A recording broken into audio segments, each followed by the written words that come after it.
As we continue to talk on strategic planning, let's look at the importance of strategic planning. It is very important to know that businesses need direction and organizational goals to work towards. You cannot work without a goal.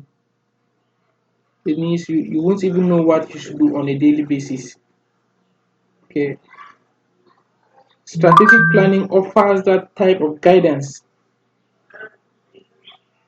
where the organization can always have a plan or something to do on a daily basis. Essentially, a strategic plan is a roadmap to get to the organization or to business goals. Without such guidance, there is no way to tell whether a business is on track or not. Very simple.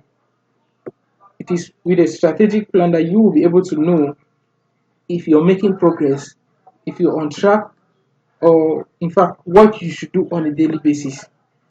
And in a strategic plan,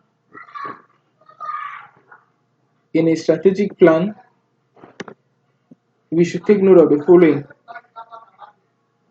You have the mission, you have the goals. Very important. When coming up with a strategic plan, you have the mission and you have the goals. Your mission is what you do on a daily basis. Strategic planning starts with a mission that offers a company a sense of purpose and direction. The organization's mission statement describes what it is, what it does, and where it wants to go. Missions are typically broad but actionable. For instance, a business in the educational industry might seek to be a leader in online virtual education and services. Now, let's look at the goals. A strategic planning involves selecting goals. Most planning use SMART goals. When we say use SMART goals, the goals should be specific, measurable, achievable, realistic, and they should have a time bound. Okay, let's look at a goal, an example of a goal for an educational institution. Goal setting for the fictitious educational business might include releasing the first version of a virtual classroom platform within 2 years, or increasing sales of an existing tool by 30% in the next year. Okay, we have a mission already, which is becoming the leading virtual educational institution, and now the goal might be to make sure that the platform or the e-learning platform goes operational within a maximum period of 2 years, or to make sure that if we already have an e-learning platform, sales or enrollment into that platform should increase by 30%. Yeah, that is an example of a SMART goal. Specific, we are increasing by 30%. Measurable, can we measure it? Yes.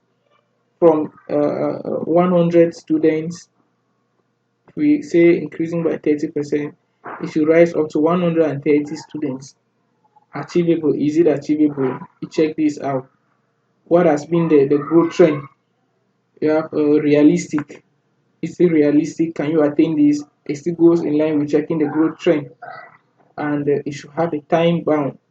From this objective, you see we have a maximum of 1 year or 2 years, and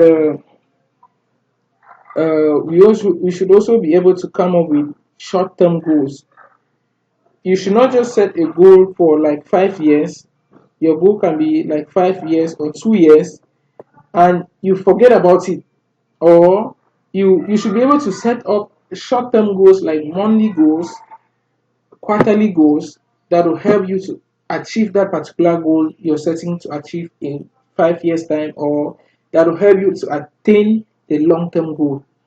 Okay, so you should be able to set up monthly goals or quarterly goals, and all the goals should be geared towards getting the 30%, within the next 2 years or within the next 1 year. One thing we should also take note of when we are when we are designing strategic plans, we should always carry out evaluation and revision of the plan. Okay. Strategic planning helps business leaders periodically evaluate progress against the plan and make changes or adjustments in response to changing conditions. You should always get back to your plan, look at how the plan is moving, and look at the present state of the business if it is moving in line with the plan. If it is not moving in line with the plan, or if it is uh, uh, outshining the plan, you can always adjust your plan and scale up the figures that you have in the plan. For instance, if you according to your plan, you intend to achieve 30% growth within the next 1 year, and within 3 months you're already seeing a 30% growth, you should be able to adjust your plan to maybe 90% or even 60% or 100% growth. Okay, so you should always revisit your plan and evaluate your operations, the current state of your business in relation to your plan. Thank you all. Following, as we come back, we will look at the steps in the strategic planning process.